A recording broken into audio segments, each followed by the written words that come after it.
What's up, everybody? Whoops, didn't mean to change tab. It brings me no great joy, no joy at all, man. I'm really very upset about this. It breaks my heart that this happened. And I have a series called Elon Musk is Subhuman Scum. And if you thought I was done with that, you got another thing coming. I'll never be done with that series. I'm sure he's gonna give me plenty of material as long as he's among us. Just a bad guy. I think the worst walking among us. He's a racist, a homophobe, a transphobe. He donated $300 million to Donald Trump, which is causing all of our lives to our standard of living to erode.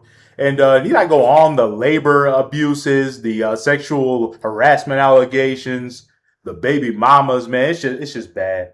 It's all bad. He's subhuman scum. And to remind you, we're allowed to say that because we're allowed to dehumanize public figures on YouTube. It's in their terms of service. There's a specific carve out. So I'm just following the rules. But we're going to read this. I used AI. I admit it. I used AI so it allows me to say dispassionate. And we're going to read it straight through. And it allows me to deliver this information to you in a succinct way as well.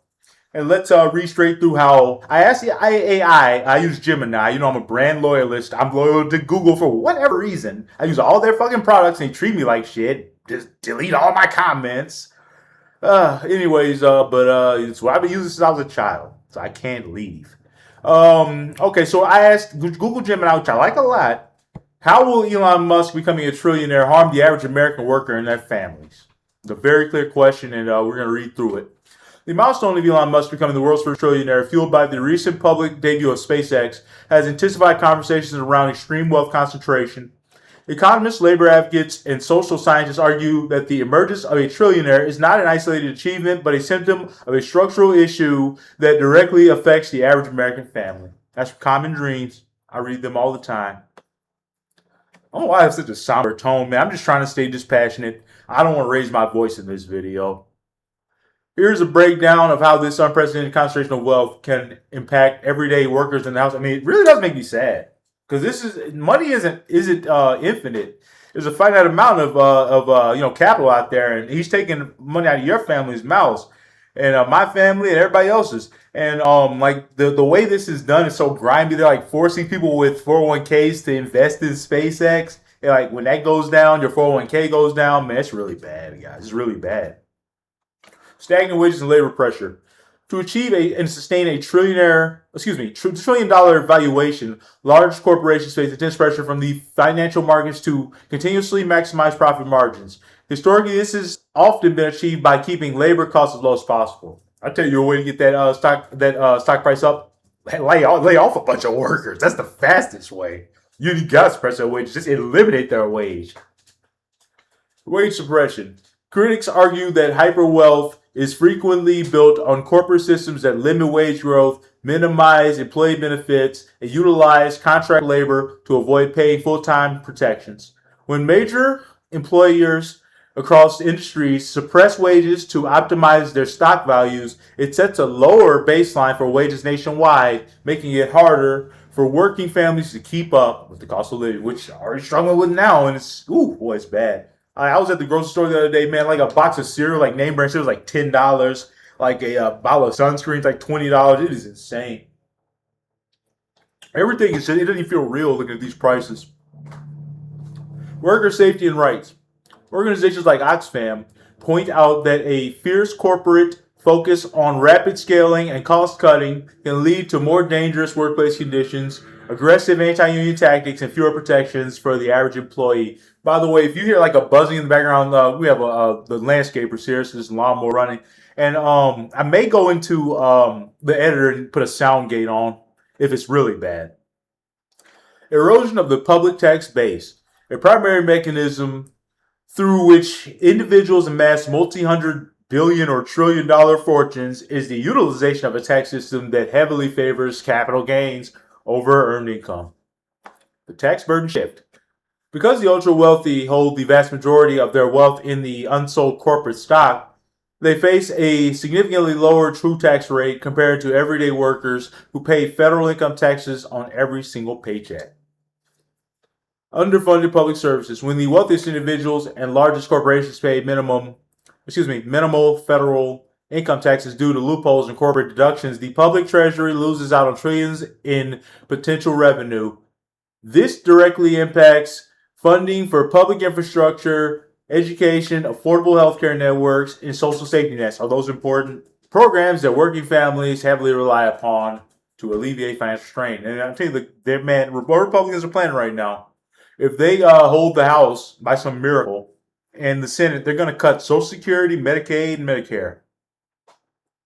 Political inequality and eroding democracy. They got to pay for these trillionaires somehow. You know, saying you could have a democracy or you could have trillionaires. You can't have both. And like, I think it said that about billionaires, but like, is a trillionaire? I never thought I'd see that in my lifetime. Honestly, I thought it was like at least 100 years out. But man, you made this guy a trillionaire, this mediocre guy. Wow, man, you just shame yourself, man. He's not even American. Let this foreigner come in and suck up all of our public resources. That's disgusting. It's like what you say immigrants do, like brown immigrants, but they actually build our tax base. While this white guy is fucking sucking us dry. Political inequality and eroding democracy. And nothing I just said was fucking untrue. If you got a problem with that, take it up with facts. I don't give a shit. I only deal in facts. Dumb motherfuckers. Economic power inevitably translates into political influence. With a net worth of over $1 trillion, a single individual possesses financial resources that rival or exceed the GDP of entire nations. Here's another fact for your ass. You know immigrants, right? They are the illegal ones. They actually build up our base for Social Security for our payouts, and it's struggling right now because he's kicking all the immigrants out. So we're losing out on tax revenue. And here's the dirty little secret: they pay into that, but they never get to take it out. They just made our country stronger, and you want to kick them all out. That's how dumb you are. I'm talking to racists. We already knew you were morons because racism is stupid. Because race is not real. It's a social construct. But you wouldn't understand that. And if you're intelligent, I'm not talking to you, obviously. Lobbying and policy shaping. Hyper wealthy individuals can use vast sums of money to fund political campaigns, super PACs, and think tanks to shape the legal and economic rules of the country. Prioritization of billionaire interests.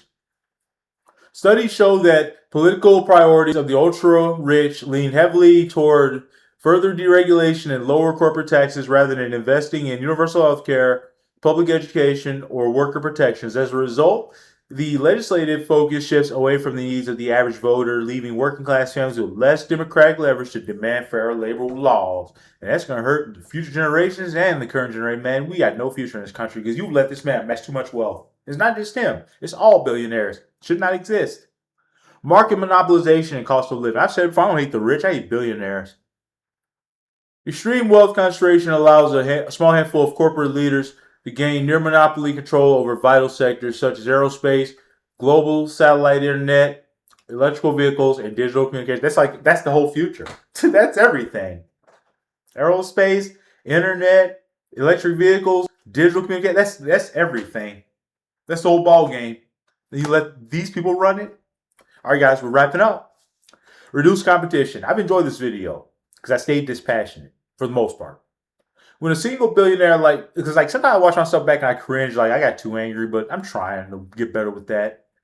When a single billionaire dominates multiple foundational industries, it chokes out, or Trump would say industries. It chokes out competition. Without healthy competition, corporations have the leverage to set higher consumer prices and dictate harsher terms for suppliers and small businesses. Economic fragility. Placing the keys to critical infrastructure in the hands of one individual creates immense systemic risk. What has something happen to this company? We're fucked. Gotta have many eggs in many baskets. That's common sense. Decisions made based on personal whims or corporate profitability can disrupt job stability and consumer costs across the country, leaving American workers vulnerable to economic instability they have no power to control. You gave all the power to this South African immigrant. He's the bad immigrant that you read about. He's the welfare queen that you read about. It's not black people. It's actually that African guy.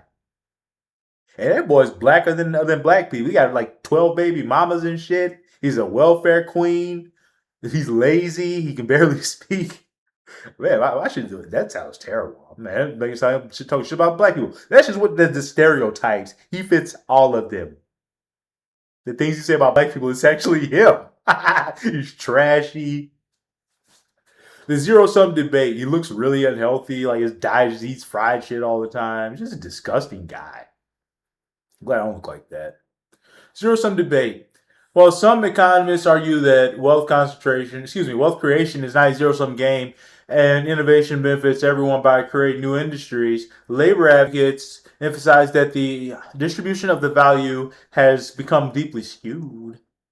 The gap between skyrocketing corporate valuations and the flatline purchasing power of the American worker remains one of the core socioeconomic challenges of our time. All right, thank you to Google Gemini. I like Gemini. It's like unbiased. It just pulls shit from around the internet, and it pulls like different kind of story. Like you got Oxfam, The Guardian. You got Common Dream. I love Gemini. I like asking questions. What can I say? But it's normally pretty accurate for me too. But I don't check everything. Anyways, guys, that's it. I'm just really sad this happened. That we allowed this to happen. But the future, I don't feel like is very bright anymore. That we've allowed a trillionaire.